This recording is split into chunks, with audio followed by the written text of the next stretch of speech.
Hello friends, my name is Amrish Kumar Jaiswal और today आज के वीडियो में हम आपको पढ़ाने वाले हैं photosynthesis in higher plants. Class 11 का टॉपिक है, बहुत ही ज़्यादा इंपॉर्टेंट रखता है। आपके नीट एग्जामिनेशंस में भी इसके ढेर सारे क्वेश्चंस देखने को मिल जा रहे होते हैं। बेसिकली बेटा फोटोसिंथेसिस की बात करें तो इसका मीनिंग सिंपल सा इतना है कि आप जानते हो प्लांट कहाँ कर रहा होता है। प्लांट को फूड बनाने के लिए कोई ना कोई चीज़ की तो जरूरत पड़ती होगी। प्लांट एक ऑटोट्रॉपिक इंडिविजुअल है। ऑटोट्रॉप्स ऑटोट्रॉप्स का मीनिंग क्या है कि वो अपना फूड खुद से ऑब्टेन कर रहा होता है, और ये फूड बनाने का जो पूरा का पूरा मैकेनिज्म होता है उसी को हम क्या बोल रहे होते हैं, फोटोसिंथेसिस। उसके लिए बेटा प्लांट को कुछ रॉ मटेरियल की जरूरत पड़ती है। जैसे उसे चाहिए कार्बन डाइऑक्साइड, इनऑर्गेनिक मॉलिक्यूल है हमारे इन्वायरमेंट में। ज्यादा ही परसेंटेज में आज के टाइम पर आप देख लो, पॉल्यूशन की वजह से इसका अमाउंट बढ़ते ही जा रहा है, और यही कार्बन डाइऑक्साइड यूज कर रहा होता है, और साथ ही साथ क्या करता है, रूट के द्वारा वाटर का एब्जॉर्प्शन करता है, और वाटर को लेकर के ये क्या कर रहा होता है, अपने ग्रीन लिप्स के अंदर बेसिकली अपने फूड को बना रहा होता है। तो फूड फॉर्मेशन का मैकेनिज्म है ये। फूड फॉर्मेशन फूड फॉर्मेशन करने के इस मैकेनिज्म को हम क्या कह रहे होते हैं, फोटोसिंथेसिस। बेसिकली आप देखोगे इसमें दो चीजों की जरूरत पड़ती है, एक कार्बन डाइऑक्साइड की, और दूसरा जो कंपाउंड यहाँ पर रहा करेगा वो वाटर। कार्बन डाइऑक्साइड और वाटर दोनों आपस में लिंक हो जाते हैं, और लिंक होने के बाद से आप यहाँ पर ऑक्सीडेशन नंबर चेक करो कार्बन की, तो ऑक्सीजन हमेशा ही एक इलेक्ट्रोनेगेटिव कंपाउंड है, और इसका हमेशा ही कितना ऑक्सीडेशन नंबर आया करेगा, कार्बन +4 में है यहाँ पर। और इससे बनने वाला कंपाउंड एक ऑर्गेनिक मॉलिक्यूल हुआ कर रहा होता है, जिसे हम बेसिकली क्या कहते हैं, ग्लूकोज। ग्लूकोज का फॉर्मेशन कर रहा है, और ग्लूकोज के अंदर यदि हम चेक करें कार्बन के ऑक्सीडेशन नंबर की, तो कार्बन का ऑक्सीडेशन नंबर 0 आ रहा होता है। कोई भी सब्सटेंस बेटा यदि अपने हायर ऑक्सीडेशन नंबर से लोअर ऑक्सीडेशन नंबर की तरफ जा रहा होता है, तो इसके लिए हम एक वर्ड यूज करते हैं, रिडक्शन। तो फोटोसिंथेसिस की बात करें बेटा, तो ये कैसा प्रोसेस हो जाएगा, एक तरीके का रिडक्शन प्रोसेस,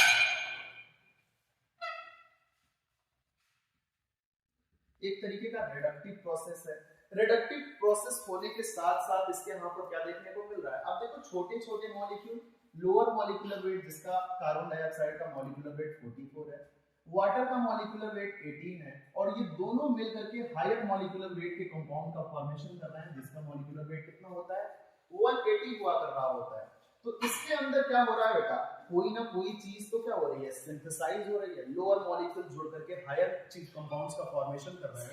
तो इसके लिए हम क्या वर्ड यूज करेंगे, इसके लिए हम एक वर्ड यूज करेंगे बेटा, ये एक तरीके का कंस्ट्रक्टिव प्रोसेस है, या फिर मेटाबॉलिक सेंस में बात करें तो ये एक तरीके का कैसा प्रोसेस है, एनाबॉलिक प्रोसेस कहा जा रहा होता है। ये एनाबॉलिक प्रोसेस हुआ करेगा। एनाबॉलिक रिडक्टिव मेटाबॉलिक पाथवे है, जिसके द्वारा प्लांट अपना क्या कर दे रहा होता है, फूड का फॉर्मेशन कर दिया कर रहा होता है। यदि हम बात करें बेटा, तो ये एक तरीके का फिजियोकेमिकल प्रोसेस होता है। Yes sir. Physiochemical process, chemical. असल में क्या है कि ये एक तो फिजियोलॉजी में इन्वॉल्व हो रहा है, और दूसरी चीज इसमें केमिकल कन्वर्जन हो रहा है, जिसकी वजह से फोटोसिंथेसिस को हम क्या बोल रहे होते हैं, फिजियोकेमिकल प्रोसेस का नाम ले रहे होते हैं। जैसे कि आपको पता ही चला, इसमें क्या हो रहा है, +4 ऑक्सीडेशन नंबर से 0 के तरफ, तो यहाँ पर इस प्रोसेस को क्या बोल दोगे आप, ये एक तरीके का रिडक्टिव प्रोसेस है। तो इस तरीके से यहाँ पर देखने को ये सारी चीजें मिल रही होती है। रिक्वायरमेंट की बात करें तो प्लांट को किन किन चीजों की रिक्वायरमेंट पड़ती है, रिक्वायरमेंट्स की बात करें तो बेटा प्लांट को सबसे पहले जरूरत पड़ती है ग्रीन लीव्स की। ग्रीन लीफ होगा तभी क्या हो पाएगा, फोटोसिंथेसिस हो पाएगा। तो ग्रीन लीफ की जरूरत पड़ती है, और ग्रीन लीफ की सेंस में बात करें तो ग्रीन लीफ का मतलब हमारा किससे है, पिगमेंट से। पिगमेंट मॉलिक्यूल, पिगमेंट यदि प्लांट के अंदर जनरल पिगमेंट की बात करोगे तो क्लोरोफिल हुआ कर रहा होता है। तो क्लोरोफिल यहाँ पर पिगमेंट के फॉर्म में हमें चाहिए होता है, तभी प्लांट क्या कर सकता है, फूड का फॉर्मेशन कर सकता है बेटा। तो ग्रीन लीफ। दूसरी रिक्वायरमेंट की बात करें तो यहाँ पर सन के लाइट की जरूरत पड़ रही होती है। तो सनलाइट, यहाँ पर प्लांट को सनलाइट आता है, और दिन के टाइम पर ही प्लांट फूड बनाता है, इतना तो आपको पता ही होगा। तो सनलाइट की जरूरत पड़ेगी, ग्रीन लीफ की जरूरत पड़ेगी। इसके अलावा रॉ मटेरियल में आपको पहले ही मैंने बताया कि कार्बन डाइऑक्साइड, एटमॉस्फेयर के कार्बन डाइऑक्साइड का ये यूज कर रहा था, और साथ ही साथ बेटा रूट के द्वारा क्या ले रहा था, वाटर। तो ये जनरल रिक्वायरमेंट है। और यदि ग्रीननेस की बात करोगे प्लांट में, तो प्लांट में ग्रीननेस कहाँ कहाँ पर पाई जाती? एक तो बेटा उसके ग्रीन स्टेम्स में, कभी कभी नया प्लांट होता है तो उसका स्टेम भी कैसा होता है? ग्रीन कलर का, ग्रीन कलर का हुआ कर रहा होता है, और उसकी लीफ भी कैसी होती है? ग्रीन हुआ कर रही होती है। तो बेटा जनरली हम बोल देते हैं कि फोटोसिंथेसिस जो होता है प्लांट के ग्रीन स्टेम में और ग्रीन लीफ के अंदर देखने को मिल रहा होता है, स्टेम और लीफ के अंदर देखने को मिलता है। तो ये दो ग्रीन पार्ट है प्लांट के जहां पर सबसे ज्यादा फोटोसिंथेसिस होती है। रूट के सेंस में बात करोगे तो रूट में बेटा जनरली फोटोसिंथेसिस तो कभी हमें देखने को नहीं मिलती, क्योंकि रूट की सेल्स जो होती हैं वो हमेशा स्टोरेज का काम करती है, और वहां पर हमेशा ही क्या पाया जा रहा होता है? वहां पर क्लोरोप्लास्ट नहीं, वहां पर ल्यूकोप्लास्ट हो सकता है, वहां पर क्रोमोप्लास्ट हो सकता है। कभी भी क्या नहीं पाया जाएगा? आपका क्लोरोफिल या क्लोरोप्लास्ट नहीं पाया जाएगा। तो ये जनरल इंफॉर्मेशन आप जरूर ध्यान रखो। ये सारी जनरल इंफॉर्मेशन थी। अब आगे टॉपिक को प्रोसीड करेंगे हम अर्ली एक्सपेरिमेंट्स के बारे में पढ़ेंगे कि कौन कौन से साइंटिस्ट ने किस किस तरीके से अपने एक्सपेरिमेंटेशन किए, और इस बायोकेमिकल प्रोसेस को जिसे हम फोटोसिंथेसिस नाम दे रहे हैं इसे आगे कैसे प्रोसीड किए।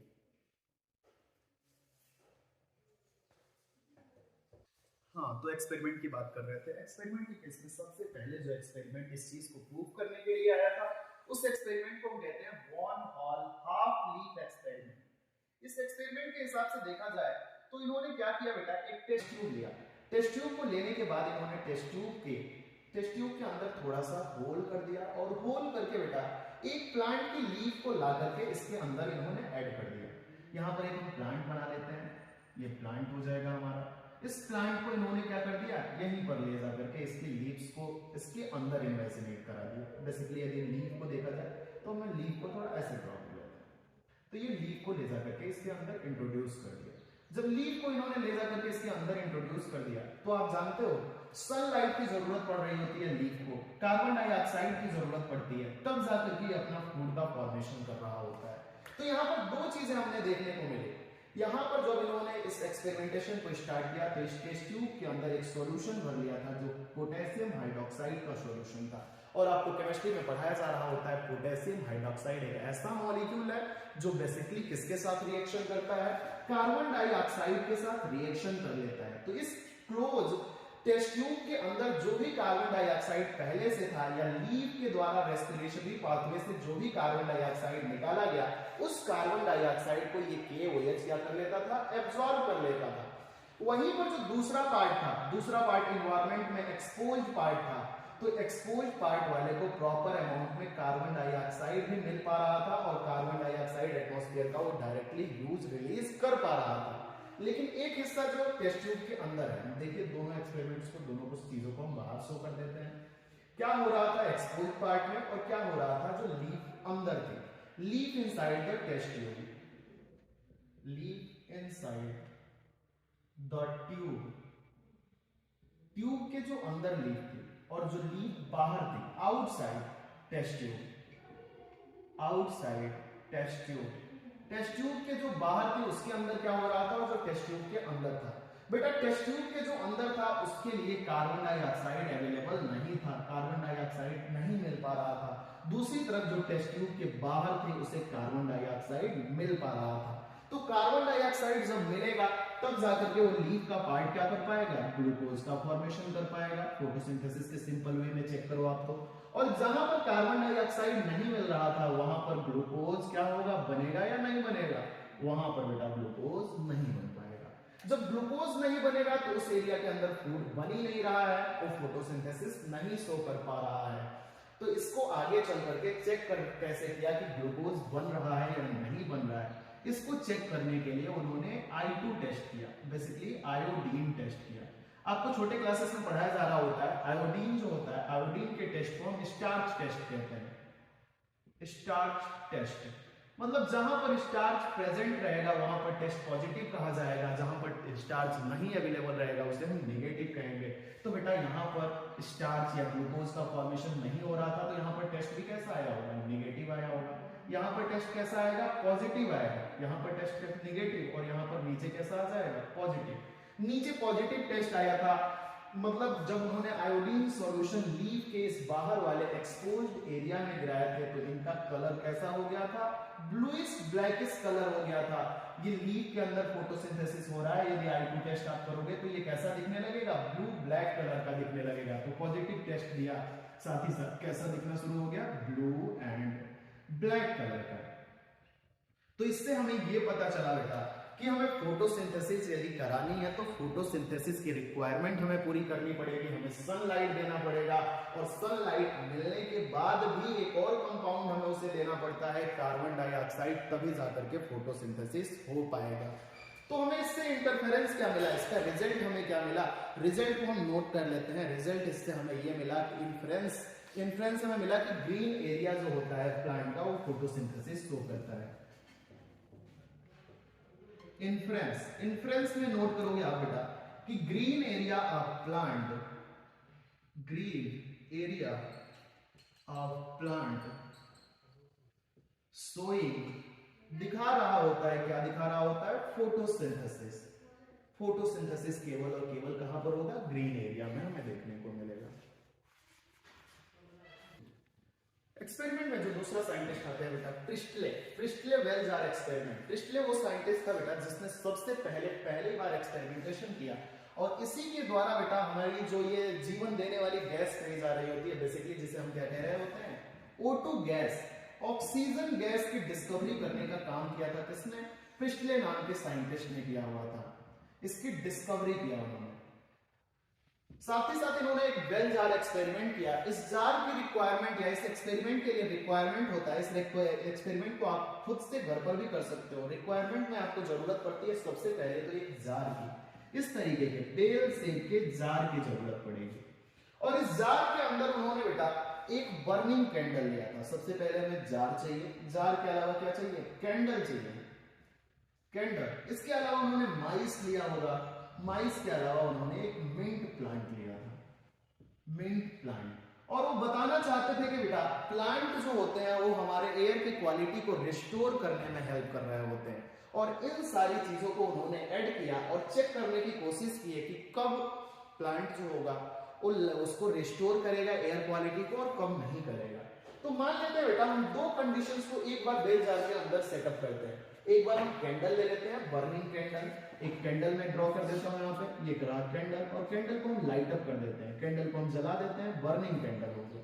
दूसरी तरफ बेटा इसी के अंदर यदि हम क्या करते हैं, इसी के अंदर हम एक माइस को ले जाकर के सेटअप कर दें, माइस को ले जाकर के रख दें, तो आप जरा बताओ कि बेटा क्या ये माइस सरवाइव कर पाएगा इस कैंडल के साथ में, जलते हुए कैंडल के साथ में, क्या माइस यहाँ पर सरवाइव कर पाएगा? आप जानते हो बेटा किसी भी चीज को जलने के लिए हमें कौन सी गैस देनी पड़ती है, ऑक्सीजन देनी पड़ती है, और जब कोई चीज जलाई जाती है तो कौन सी गैस वहां से बन करके निकल रही होती है, ऑक्सीजन दोगे, कार्बन डाइऑक्साइड यहाँ पर क्या होगा, रिमूव होगा। इसी तरीके से बेटा माइस हो या ह्यूमन हो, वो भी क्या कर रहे होते हैं, एक गैस को लेते हैं, कौन सी गैस को लेते हैं, ऑक्सीजन को, और कौन सी गैस को रिलीज करते हैं, कार्बन डाइऑक्साइड को। तो बेटा इस इन्वायरमेंट के अंदर आप देख रहे हो ऑक्सीजन का जो लेवल है वो डाउन होते जा रहा है, और कार्बन डाइऑक्साइड का लेवल है वो क्या होते जा रहा है, इंक्रीज होते जा रहा है। तो आप बताओ कि क्या कोई लिविंग इंक्रीज कार्बन डाइऑक्साइड में सरवाइव कर सकता है? नहीं कर सकता है, सिंपल सी आंसर है। कार्बन डाइऑक्साइड से तो हम रेस्पिरेशन कर नहीं सकते, तो कार्बन डाइऑक्साइड में हम कभी सरवाइव नहीं कर सकते। तो बेटा कुछ ही टाइम के बाद देखा गया कि इस माइस की क्या हो गई, माइस की डेथ हो गई, डेथ हो गया माइस की। तो बेटा ये एक्सपेरिमेंट तो उनका फेल कर गया, यहां पर उन्होंने प्लांट को ऐड ही नहीं किया था। अब एक्सपेरिमेंट में क्या किया बेटा, दूसरे एक्सपेरिमेंट में दूसरा बेल जार और दूसरा माइस लेकर के फिर से कैंडल को बर्न किया, और उस केस में देखते हैं क्या होता है। ये हमारा हो गया बेटा वेल जार, वेल जार बना लेते हैं। वेल जार के अंदर बेटा इस बार उन्होंने क्या ले लिया, एक मिंट प्लांट लगा लिया। ये प्लांट को इन्होंने इस तरीके से लगा लिया, और आप जानते हो प्लांट के अंदर कोई ना कोई ऐसी क्वालिटी एक तो होती है जिसके द्वारा वो स्पेशल तरीके के बेटा एक मैकेनिज्म होता है जिसके द्वारा वो कोई ना कोई गैस अंदर इन करता है और कोई ना कोई चीज को बाहर क्या करता है, रिमूव किया कर रहा होता है। बेसिकली वो कार्बन डाइऑक्साइड को एब्जॉर्ब करता है और ऑक्सीजन को रिलीज किया कर रहा होता है। और इसी तरीके से यहाँ पर हमने क्या कर रखा है, बर्निंग कैंडल लगा रखा था। तो कैंडल इस बार यहाँ पर लगा रखा है, कैंडल को हमने जला रखा था यहाँ पे, कैंडल क्या होता है बेटा, कैंडल को जलने के लिए हमें क्या देना होगा, ऑक्सीजन, और रिलीज क्या करेगा, ये कार्बन डाइऑक्साइड करेगा। इसके अलावा इसमें भी माइस रख रखा था उन्होंने, माइस रख रखा था। माइस को क्या चाहिए, माइस को ऑक्सीजन चाहिए और रिलीज क्या करेगा, कार्बन डाइऑक्साइड करेगा। तो आप देखो जरा, दो प्रोसेसेस आपको देखने को मिल रहे हैं बेटा, जहां पर ऑक्सीजन क्या हो रहा है, रिलीज हो रहा है, ऑक्सीजन जो है यूज हो रहा है। ऑक्सीजन यूज की बात करोगे तो इस प्लांट, ये बर्निंग कैंडल को ऑक्सीजन चाहिए और ह्यूमन लाइफ को या फिर किसी भी तरीके के माइस को चाहिए ऑक्सीजन, और बाकी सारे जगहों पर क्या हो रहा है, कार्बन डाइऑक्साइड यूज हो रहा है। बेसिकली आप देख रहे हो बर्निंग कैंडल के अंदर कार्बन डाइऑक्साइड यहाँ पर क्या किया जा रहा है, इन किया जा रहा है। तो यहां पर क्या होगा बेटा, कार्बन डाइऑक्साइड जो प्लांट के द्वारा यूज किया जा रहा है वो रिलीज कार्बन डाइऑक्साइड जो कैंडल है और जो माइस है उसके द्वारा रिलीज किए गए कार्बन डाइऑक्साइड के बराबर होगा। तो इन दोनों के द्वारा रिलीज किए गए कार्बन डाइऑक्साइड को क्या कर लेगा, प्लांट यूज कर लेगा और कॉन्टिन्यूअस सप्लाई क्या करेगा, ऑक्सीजन की देते रहेगा, जिसकी वजह से ये माइस भी क्या करेगा, सर्वाइव करेगा और ये कैंडल भी क्या रहेगा, बर्निंग रहा करेगा। तो इस एक्सपेरिमेंट से हमें ये पता चला बेटा कि प्लांट जो होते हैं, इन्फ्रेंस यदि हम लिखें इसकी, इन्फ्रेंस में हम नोट करेंगे कि प्लांट रिस्टोर एयर, प्लांट क्या करते हैं, एयर क्वालिटी को रिस्टोर करने का काम कर रहे होते हैं। Plant help in restoring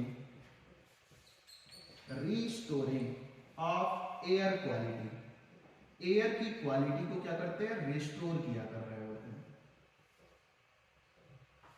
air की क्वालिटी को रिस्टोर कैसे करते हैं, प्लांट बेटा कार्बन डाइऑक्साइड को ऑब्टेक कर लेते हैं, CO2 का यूज करते हैं और यूज करने के बाद से एक गैस का प्रोडक्शन करते हैं जिसे हम क्या बोलते हैं, ऑक्सीजन।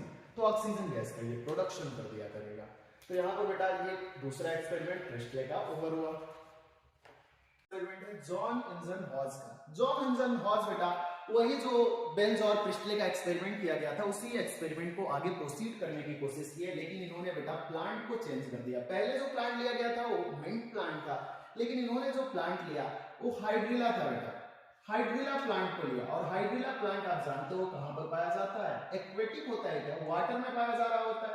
वाटर में पाया जाने की वजह से क्या बोलोगे, एक्वेटिक। और एक्वेटिक भी होने के साथ साथ ये प्लांट जो होता है डीप इनसाइड द वाटर पाया जा रहा होता है। तो एक्वेटिक क्या बोलेंगे इसे, सबमर्ज्ड।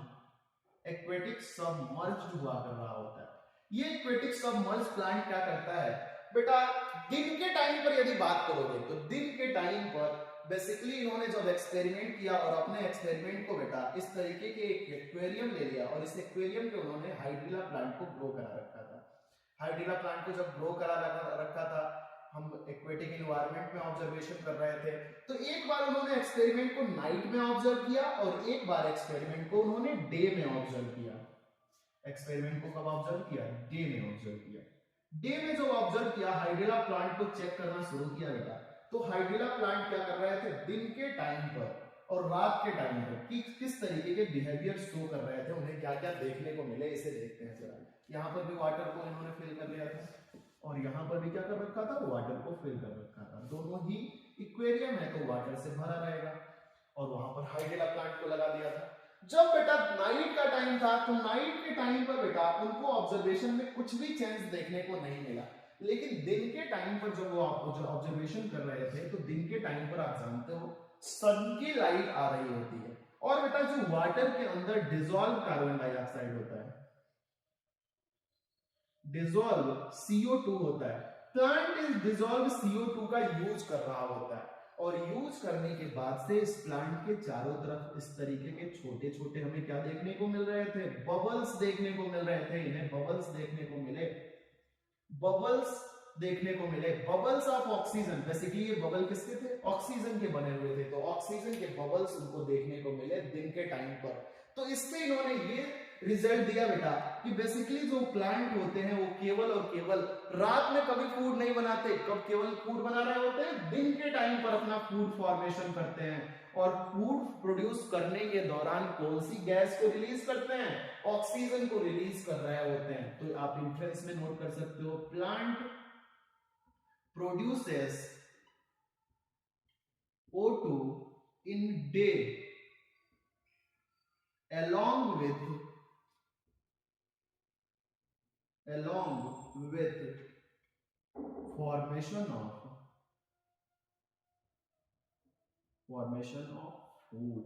फूड बनाने के साथ साथ ऑक्सीजन गैस को दिन के टाइम पर वो क्या करते हैं, रिमूव किया कर रहे होते हैं।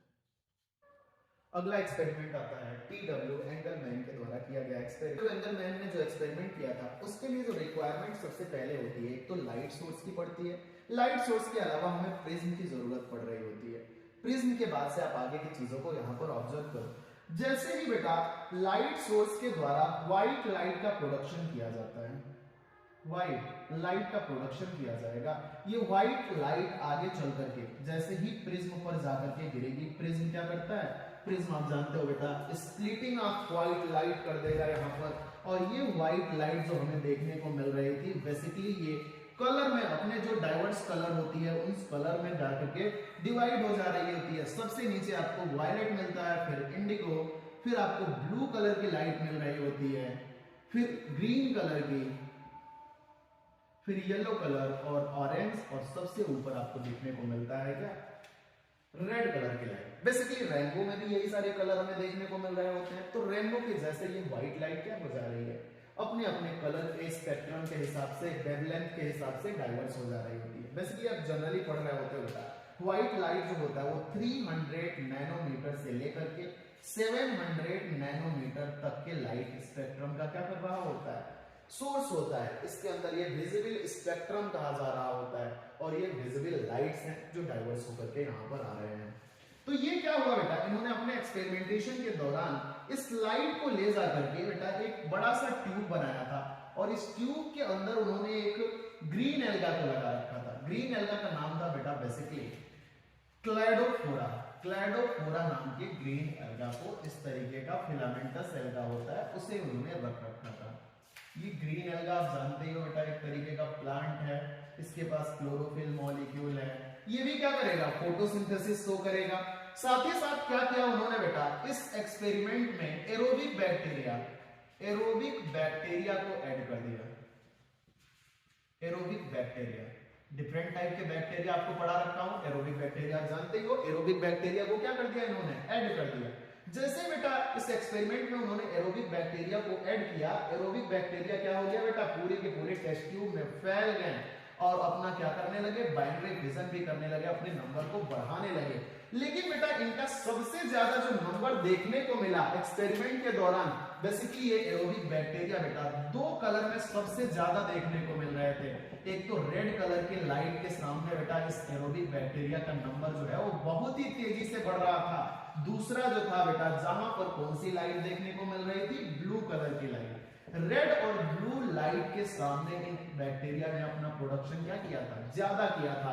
और सबसे कम इनका नंबर बेटा ग्रीन कलर में देखने को मिल रहा था। ग्रीन कलर में इनका अमाउंट कम था, लेकिन सबसे ज्यादा इनका डाइवर्सिफिकेशन हमें दो लाइट में देखने को मिला, एक ब्लू दूसरा रेड, और ब्लू से भी ज्यादा रेड में। तो हमें इससे ये पता चला बेटा, इन्होंने इस ऑब्जर्वेशन से ये पता लगाया कि जहां पर फोटोसिंथेसिस ज्यादा हो रही होगी, जहां पर ऑक्सीजन का प्रोडक्शन ज्यादा हो रहा होगा, वहां पर एरोबिक बैक्टीरिया की ग्रोथ भी क्या होगी, ज्यादा होगी।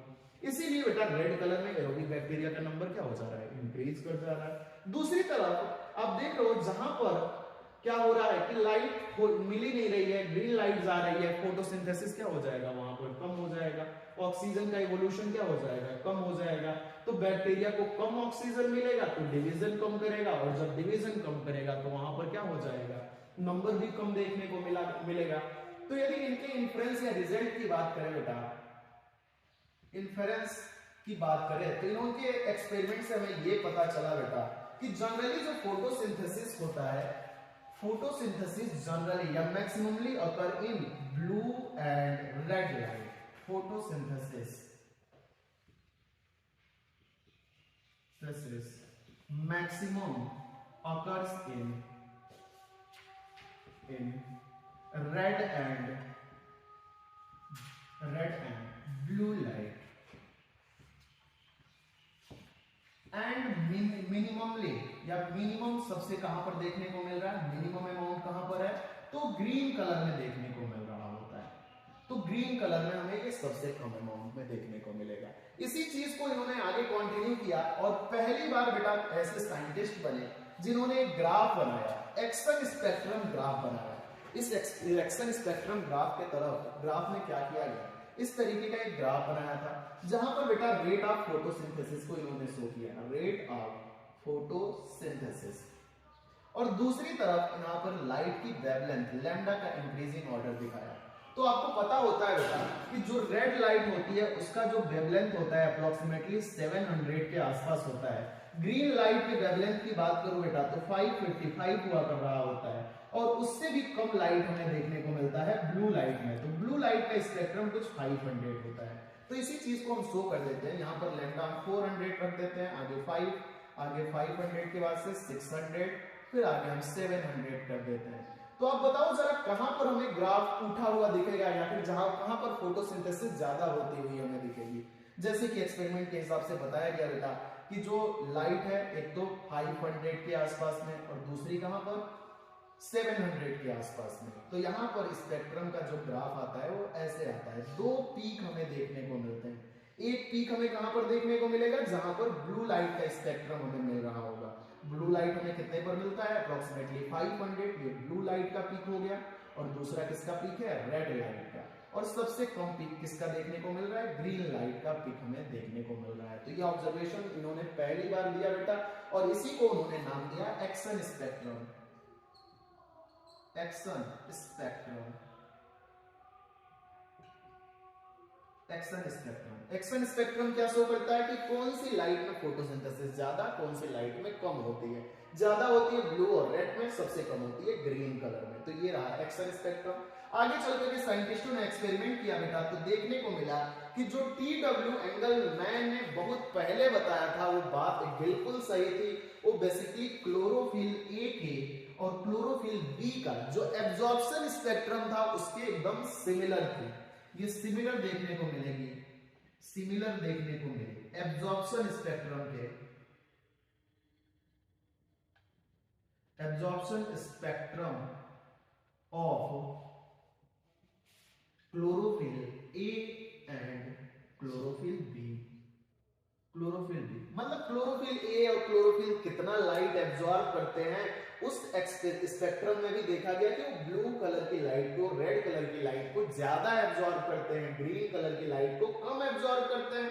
और आप जनरली पढ़ते भी हो, जो कोई भी चीज किसी कलर की क्यों दिखती है, क्योंकि वो उसी कलर का क्या कर रही होती है, रेडिएशन कर रही होती है, रिफ्लेक्शन कर रही होती है। तो वही होता है बेटा, कोई भी ऑब्जेक्ट अपने कलर में केवल और केवल रेडिएशन की वजह से दिख रहा होता है। तो प्लांट की लीफ ग्रीन दिख रही है क्योंकि वो ग्रीन कलर को क्या कर दे रही है, रेडिएट कर दे रही है। जब रेडिएट कर देगी तो उसका फंक्शन कहां हो पाएगा, वो फोटोसिंथेसिस कहां शो कर पाएगा। एक्चुअल में उस चीज में क्या हो जाएगा, फोटोसिंथेसिस डाउन, और बाकी ब्लू और रेड लाइट में क्या हो जाएगा, फोटोसिंथेसिस अप हो जाएगा। एक्सपेरिमेंट है वॉन सेट का, वही जूलियस वॉन सेट जो आपने को पिछले चैप्टर में पढ़ाया गया था, इन्हीं के द्वारा हाइड्रोपोनिक्स टेक्निक का डेवलपमेंट किया गया था। और यही साइंटिस्ट थे बेटा जिन्होंने सबसे पहले पता लगाया कि जो ग्रीन पार्ट ऑफ प्लांट होता है, प्लांट के जो ग्रीन पार्ट होते हैं, जिसे हमने बताया कि लीफ, और दूसरा stem, green stem, early stems जो होते हैं, लीफ और स्टेम क्या करेंगे, फोटोसिंथेसिस शो करेंगे, फोटोसिंथेसिस शो करेंगे। तो photosynthesis show only by the green part of the plant is show by, it is told by von Sachs. Photosynthesis, photosynthesis का प्रोडक्ट भी बताया बेटा कि फोटोसिंथेसिस जब होगा तो ग्लूकोज के फॉर्म में फूड बनेगा, और आगे चल करके बेटा ये स्टार्च के फॉर्म में स्टोर होने का काम किया करेगा। स्टार्च के फॉर्म में स्टोर होगा। जनरल फॉर्मूला यदि ग्लूकोज का देखें तो C6H12O6 हुआ कर रहा होता है। वहीं पर यहां से एक वाटर मॉलिक्यूल का लिबरेशन करा दिया जाए तो उसके बाद हमारा स्टार्च का फॉर्मूला आ जाएगा C6H10O5 का होल एन कर दो, ये स्टार्च का फॉर्मूला होता है। इस फॉर्म में प्लांट अपने फूड का क्या करते हैं, स्टोरेज किया कर रहे होते हैं। तो ये वॉन सेट के एक्सपेरिमेंट के द्वारा बताया गया। ओनली ग्रीन पार्ट, जो ग्रीन लीफ है, स्टेम है, फोटोसिंथेसिस करेगा, और ये पूरा का पूरा स्टार्च सिंथेसिस हमें देखने को मिलेगा। अगला साइंटिस्ट आ जाता है वॉन मील की बात करें तो ये एक्सपेरिमेंटेशन कर रहे थे, और इसी एक्सपेरिमेंटेशन के दौरान इन्होंने सबसे पहले बताया बेटा कि प्लांट का जो फोटोसिंथेसिस होता है वो बेसिकली दो प्रोसेसेस के दौरान हो रहा होता है। पहले रिएक्शन को हम लाइट रिएक्शन कहेंगे, जो दूसरा रिएक्शन रहा करेगा उसे हम डार्क रिएक्शन कहा करेंगे। लाइट रिएक्शन में हमेशा एक क्या होता है बेटा, हाइड्रोजन डोनर मॉलिक्यूल होता है। तो इन्होंने बताया फोटोसिंथेसिस अकर्स इन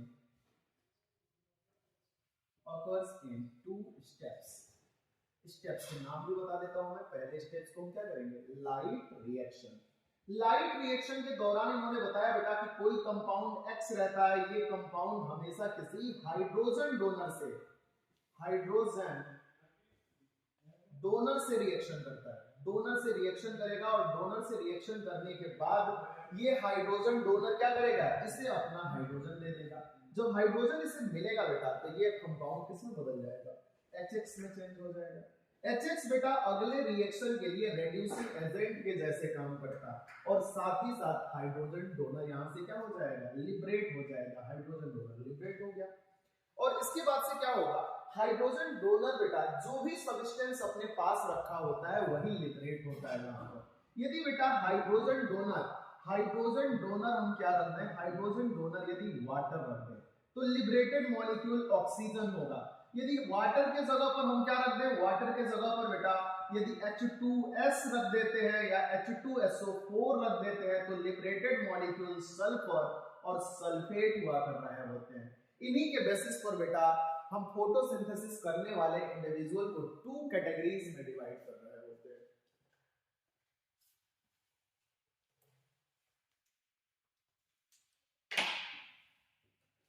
पहली जो कैटेगरी बनती है बेटा, ऐसे इंडिविजुअल जो ऑक्सीजन का लिबरेशन करेंगे उसे आप बोल दोगे ऑक्सीजेनिक।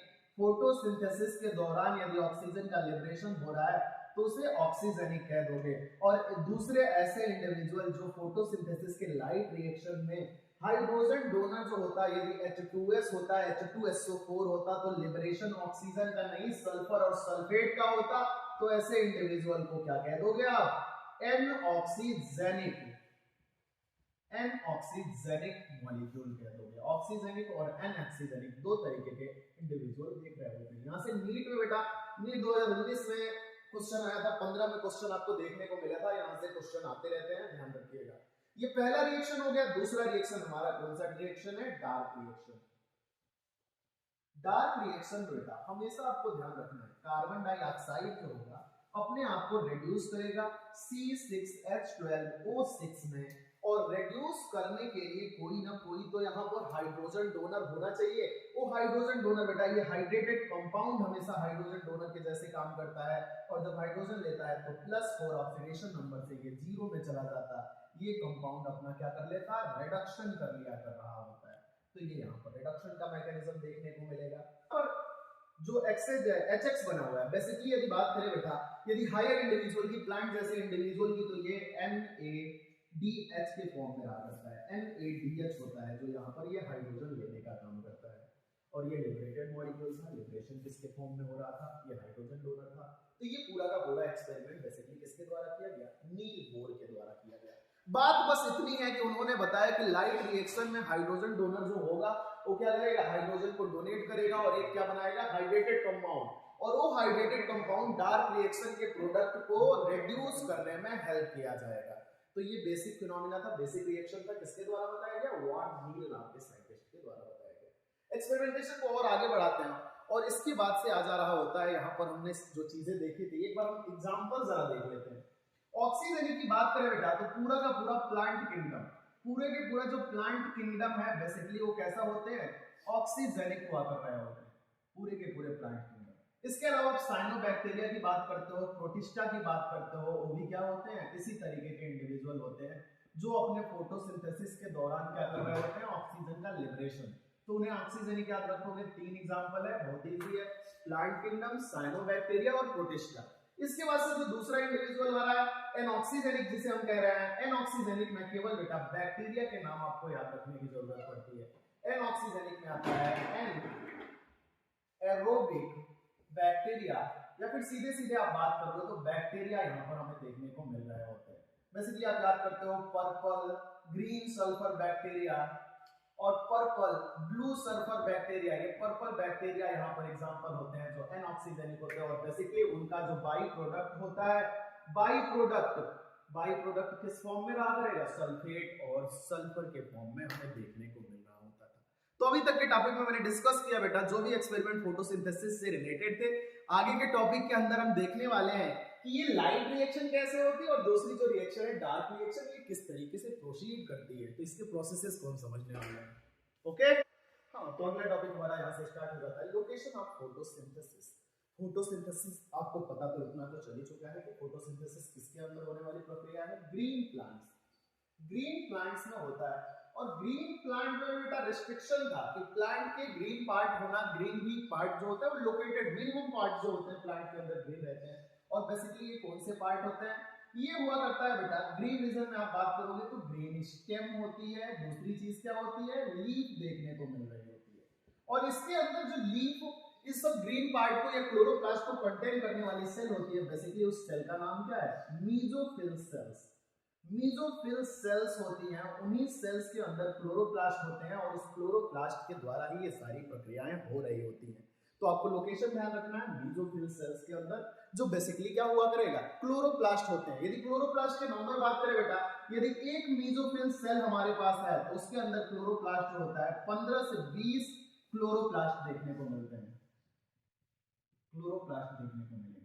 यदि एक क्लोरोप्लास्ट को आप ले लेते हो तो एक क्लोरोप्लास्ट में बेटा आपको ग्रेना का नंबर, ये क्लोरोप्लास्ट हो गया। क्लोरोप्लास्ट के अंदर इस तरीके के बॉक्स लाइक स्ट्रक्चर होते हैं, डबल मेम्ब्रेनस स्ट्रक्चर होता है क्लोरोप्लास्ट, और इस तरीके की मेम्ब्रेन बनाता है जो आगे चल करके क्या होती है, दूसरे ग्रेना से जुड़ी होती है।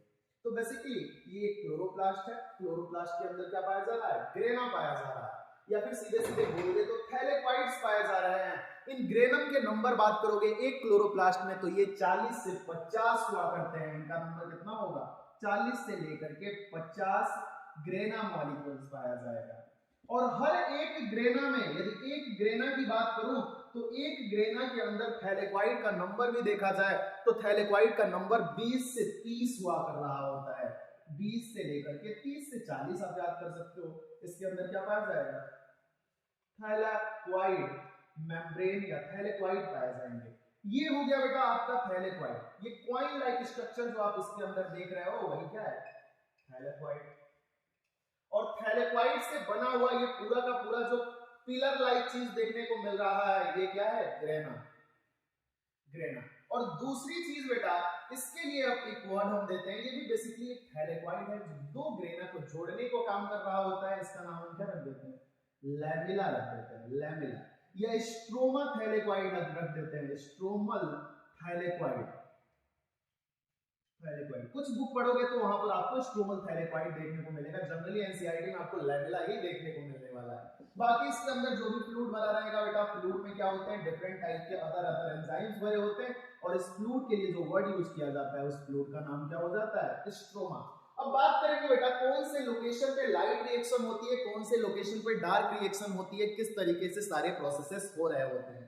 तो यहीं से डायरेक्टली लर्न कर लेना है बेटा, जो ग्रेना होता है वो लाइट रिएक्शन का साइट होता है। यहाँ पर क्या होती है, लाइट रिएक्शन। ऐसे रिएक्शन जिनके लिए लाइट जरूरी होता है वो रिएक्शंस को कहते हो लाइट रिएक्शन या light dependent reaction. Light dependent reaction का साइट कौन है, तो ये है आपका ग्रेना। लाइट रिएक्शन या लाइट डिपेंडेंट कह सकते हो। और बेसिकली लाइट डिपेंडेंट रिएक्शन होगी कब, डे के टाइम पर होगी। और कब होगी, तो डे के टाइम पर होने वाली रिएक्शन हमारे इस ग्रेना पर होने वाली है, ग्रेना के ऊपर, इसके ऊपर भी होती है। बेसिकली बेटा हम इन्हें पीएस कहते हैं, फोटो सिस्टम्स। पीएस, पीएस के द्वारा पढ़ाया जा रहा होता है। पीएस की दो चीजें होती हैं, एक होता है पीएस फर्स्ट, पीएस सेकंड, वो आगे चलकर हम डिस्कस करने वाले हैं। यहां से आप ध्यान रखोगे स्ट्रोमा। स्ट्रोमा क्या करता है बेटा, एंजाइम्स को कैरी करता है, एंजाइम्स रखता है, एंजाइम्स। और एंजाइम्स ये जो होते हैं वो बेसिकली कौन से रिएक्शन में पार्टिसिपेट करने वाले एंजाइम्स होते हैं, यहाँ पर पाए जाने वाले एंजाइम बेटा डार्क रिएक्शन के एंजाइम पाए जाते हैं। तो साइट ऑफ डार्क रिएक्शन, या डार्क रिएक्शन का ऐसा मतलब नहीं है कि ये नाइट में होता, ये बेटा लाइट रिएक्शन के पीछे पीछे चल रहा होता है, इसलिए डार्क रिएक्शन कहते हैं। साथ ही साथ इसकी डिपेंडेंसी कभी भी लाइट पर नहीं होती। तो आप ऐसे याद कर सकते हो, light independent reaction, independent reaction. तो ये जनरल इंफॉर्मेशन थी साइट्स को लेकर के, लोकेशन को लेकर के, कहां पर हुआ करता है, किस तरीके से सेल का डिस्ट्रीब्यूशन हुआ करता है। तो ये ग्रीन पार्ट के अंदर, ग्रीन प्लांट से लीफ के अंदर ये मेसोफिल सेल, क्लोरोप्लास्ट, ग्रेना और थायरॉइड जैसी चीजों के बारे में हमने स्टडी किया है।